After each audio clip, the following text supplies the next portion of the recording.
All right, so I wanted to do a video on the XZone MB Fat Finesse worm, MB meaning muscleback. It's a worm for a kayak angler. We're always trying to find out how we can cut down on tackle. I just want to show a way that you could get 5 different techniques with one worm. So here we go. First, you have the Ned rig. That's an owner blockhead, weedless version. It's one that I like. I usually carry 3 sizes. There's 2 different ways to do it. So if you cut down the worm, this is either 2 1/4 inches or whatever the rest of 6 inches is. I don't know. I'm not a mathematician here.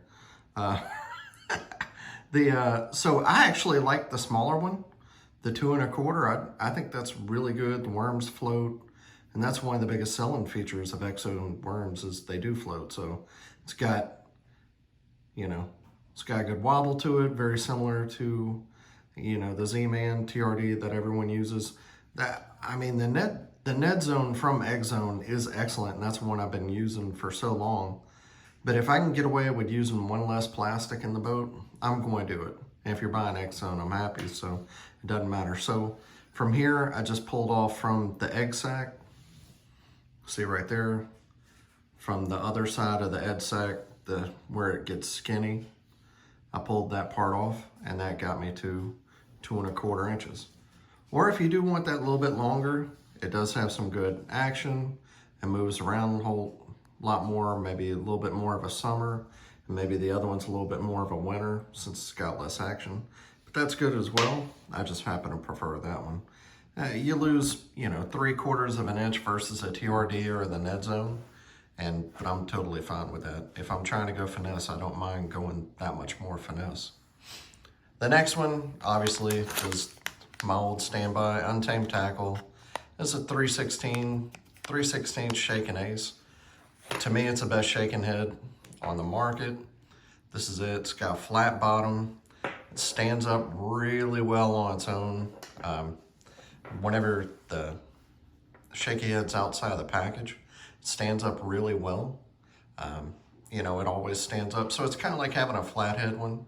It skips great. It's got the right strength hook.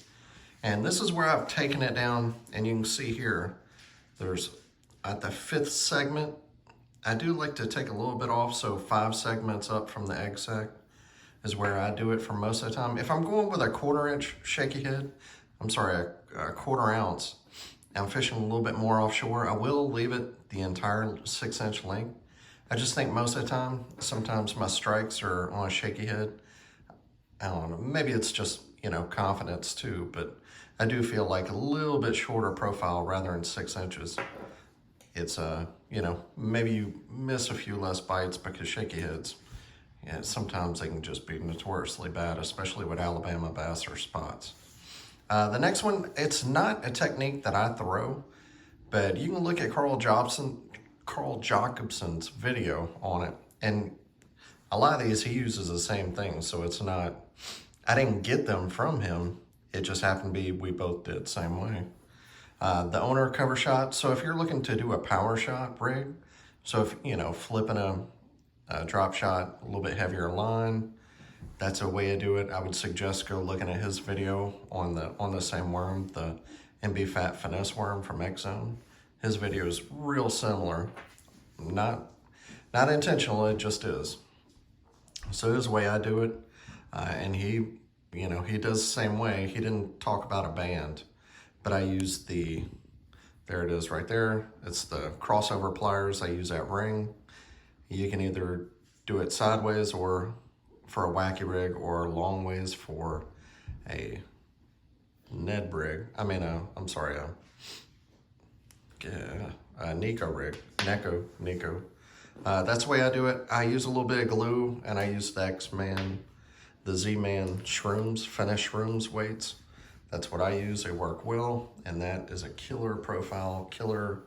Since a worm floats, it just looks right, whenever it goes down.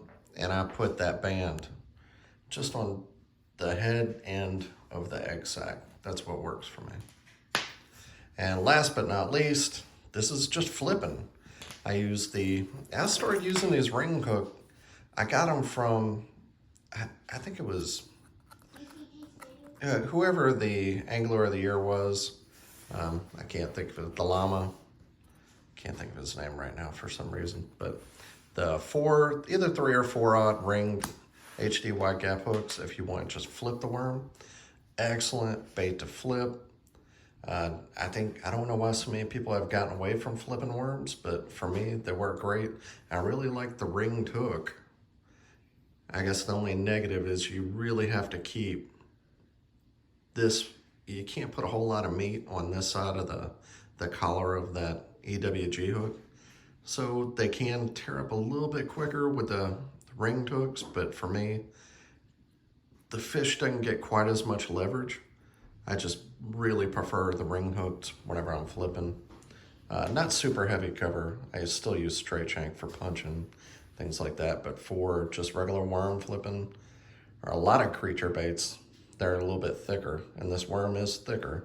I definitely like that EWG, the ringed VMC HD ring hook. So there you go. 1, 2, 3, 4, 5 different ways to rig one worm. If you're like me and during the winter you're always trying to size down your tackle, XZone MB Fat Finesse worm, excellent way to do it. If you have any questions, put them below in the comments and I'll be happy to answer them. All right, see you all in the next one. Thanks.